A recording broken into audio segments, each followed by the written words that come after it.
Good morning, friends. Welcome back. This morning I have a really fun story to read to you. I'm really excited about it. It is called Figley's Search for the Perfect Pet. So if you look at these animals on the cover, they're all different combinations of animals. So they have different parts. You know, if you see, they have horns and they have some funny snouts and hair, but they're all different combinations of pets. All of these animals live in a place called Mutasia, right? And if you remember my Pugapillar, this little guy is going to be in the video or the book today. And then this one we're going to get to meet too. This is a new one. All right. Figley's Search for the Perfect Pet.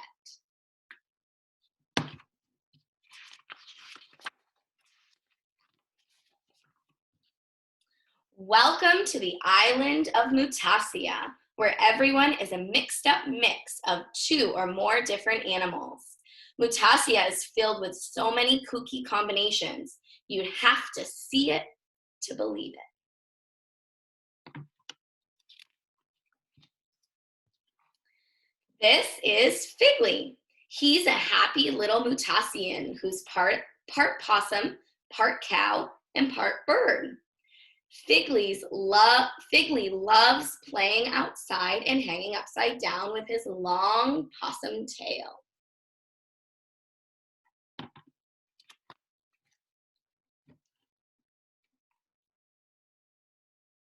Figley lives up high in the trees of the Mutasian jungle in a place called Tree Village.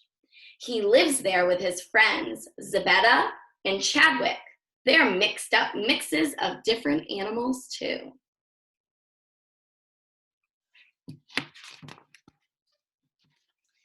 Zebetta is extremely adventurous. She loves swinging on vines and leaping through the trees with her big duck feet.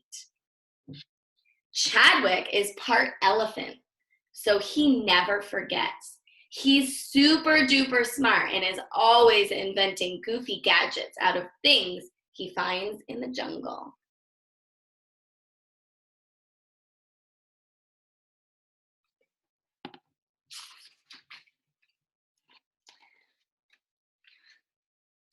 Today, they're setting out for the city of Metropolis to visit their friends Julio Habanero and Billy Pennicorn.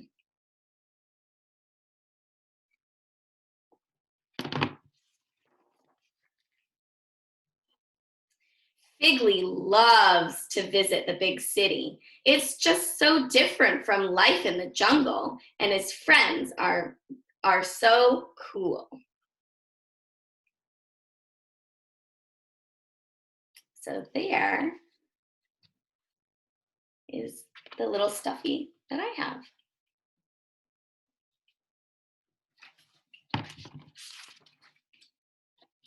The best part about visiting them is listening to their awesome little band perform in Billy's living room.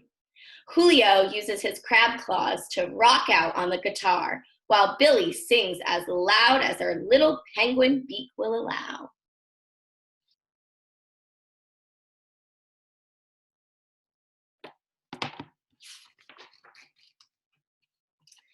Figley noticed that Billy looked unhappy today, and he asked her why. Do you see the little Pugapillar? Just like mysterious. She explained that she was bored with her pet Pugapillar, Carl. Pugapillars are half pug and half caterpillar. They're so normal and boring. Billy wants a pet that's cool and exotic, like her.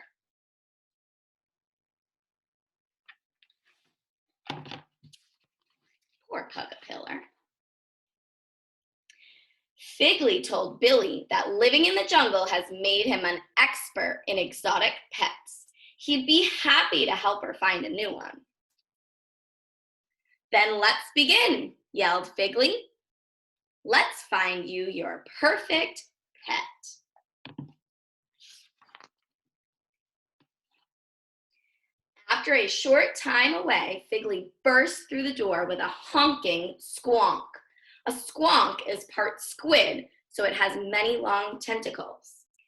Figley thought those tentacles would make it a perfect addition to Billy's band. It could play lots of instruments all at once.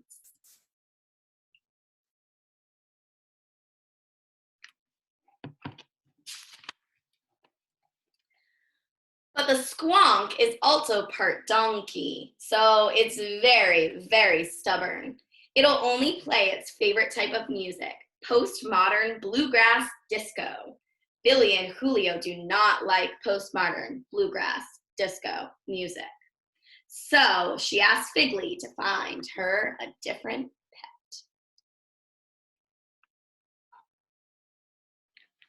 pet. Next, Figley brought Billy an adorable pudgy. Pudgies are part parakeet, so they have a beautiful singing voice. But they're also part pufferfish, and it will puff up and float away. Billy screamed, "Eek! I'm afraid of heights. Please find me a different pet."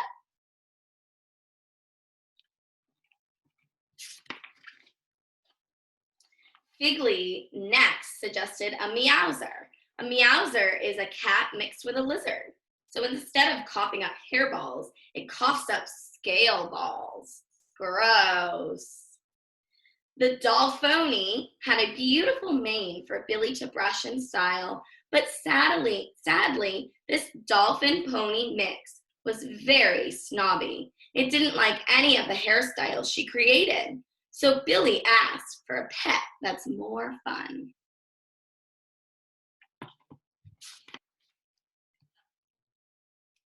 A mingo is fun.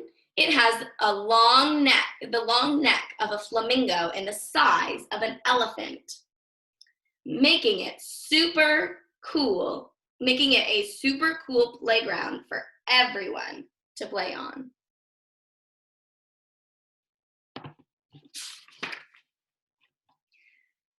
But it's also part goldfish and needs a lot of water.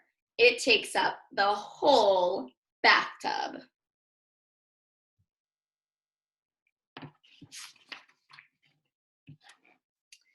The flickatee has the friendly front half of a manatee, but its back half glows in the dark like a firefly, keeping Billy up all night long. The puffaliger seemed like a great choice because it scared away the neighborhood bullies, but sadly, it scared away her friends too.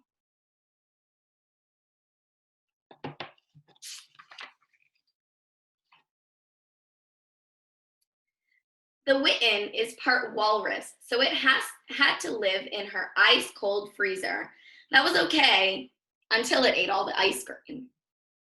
The Snog is part snail, so taking it on walks is miserable. It's so slow and leaves a gross, slimy trail. The Macadawin's swordfish nose destroyed her pillow and popped her antique balloon collection.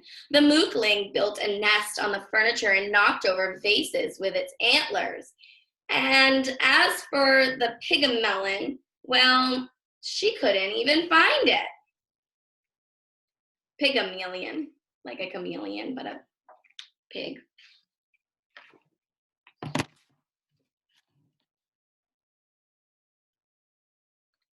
Nibs were a horrible idea from the start.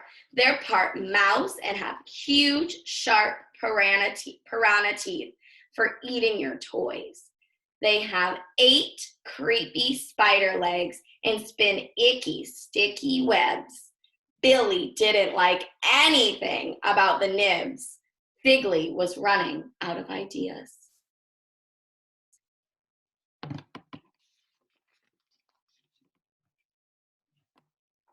A tunaroo?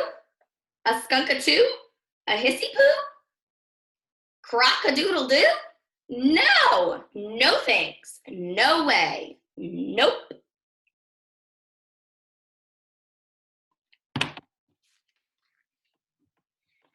Billy started thinking, maybe the perfect pet doesn't need to do anything fancy like fly, play an instrument, or glow in the dark.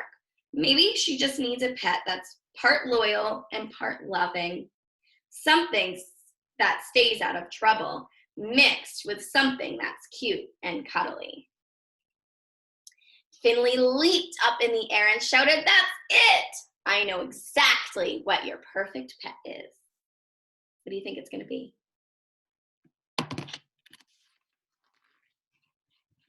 It was Carl, her pug-a-pillar. Yippee! Billy cheered. Figley told Billy that sometimes the things you really need are right in front of you the whole time. You just don't realize it until they're gone. Billy nodded as she looked around at all the goofy critters in her house. "What are you going to do with all of them?" she asked.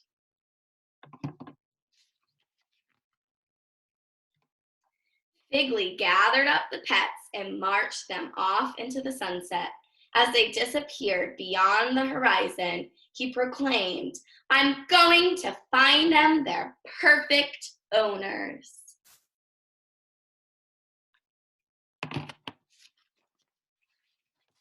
The end. So, Billy and Pug-a-Pillar lived happily ever after together. I hope you enjoyed this book, friends. I want you to think about all the fun animals in this book, and I want you to think about which one was your favorite and why. So make sure you use the word because. Why was it your favorite? Have fun listening. Bye.